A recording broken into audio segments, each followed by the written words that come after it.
అండి ఇప్పుడు ఓటీజీలో పర్ఫెక్ట్‌గా గ్రిల్ శాండ్విచ్ ఎలా రావాలో చూద్దాము. పర్ఫెక్ట్ అని ఎందుకన్నానంటే ఇది తొందరగా ఆహ్, టోస్ట్ అయిపోతుంది. చాలా క్రిస్పీగా అయిపోతుంది. సో, పర్ఫెక్ట్‌గా రావాలంటే మనం టైమరు అండ్ టెంపరేచర్ కరెక్ట్‌గా సెట్ చేసుకోవాలి. చూడండి నేను అక్కడ 150 డిగ్రీస్ టెంపరేచర్ పెట్టాను. అండ్ టైమర్ 10 మినిట్స్ పెట్టాను. నేను బేక్ ఆప్షన్ పెట్టానండి. ఎందుకంటే టోస్ట్ పెడితే తొందరగా అది చాలా క్రిస్పీ అయిపోతుంది. ఇక్కడ చూస్తున్నారా అది నేను బేక్ ఆప్షన్ పెట్టాను కాబట్టి అది కింద రాడ్ హీట్ అవుతుంది.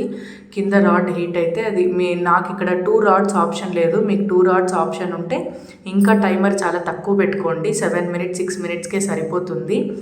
అండ్ దీని తర్వాత ఏం చేయాలంటే మనం 10 మినిట్స్ పెట్టుకుంటే ఒక 4 మినిట్స్కి లేదా 3.5 మినిట్స్కి మనం చెక్ చేస్తూ ఉండాలండి ఒకసారి.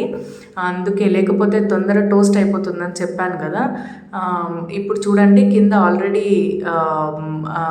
ఏమంటారు అది అయిపోయింది, గ్రిల్ అయ్యింది, బాగా పర్ఫెక్ట్గా గ్రిల్ అయింది. ఈ స్టేజ్లో మనం దాన్ని టర్న్ చేయకపోతే ఖచ్చితంగా అది మళ్ళీ చాలా క్రిస్పీగా అయిపోతుంది. శాండ్విచ్ అయితే మరీ అంత క్రిస్పీగా ఉంటే తినలేం కాబట్టి సో ఈ స్టేజ్లోనే మనం టర్న్ చేసుకోవాలి. అలాగైనా ఓపెన్ చేసేయచ్చు, కానీ ఆఫ్ చేసి ఓపెన్ చేయడం అనేది బెస్ట్ ఆప్షన్ అండి.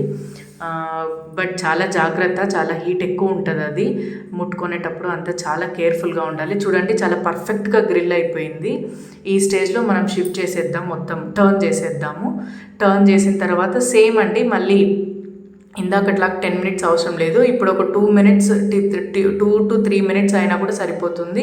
టెంపరేచర్ బేక్ ఆప్షన్ అంతా నేను అలాగే ఉంచేస్తున్నాను. అండ్ ఎండ్ రిజల్ట్ చూడండి ఎంత పర్ఫెక్ట్గా వచ్చాయో.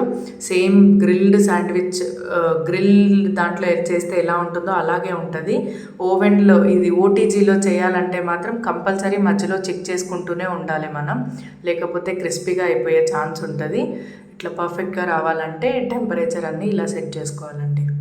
Thank you.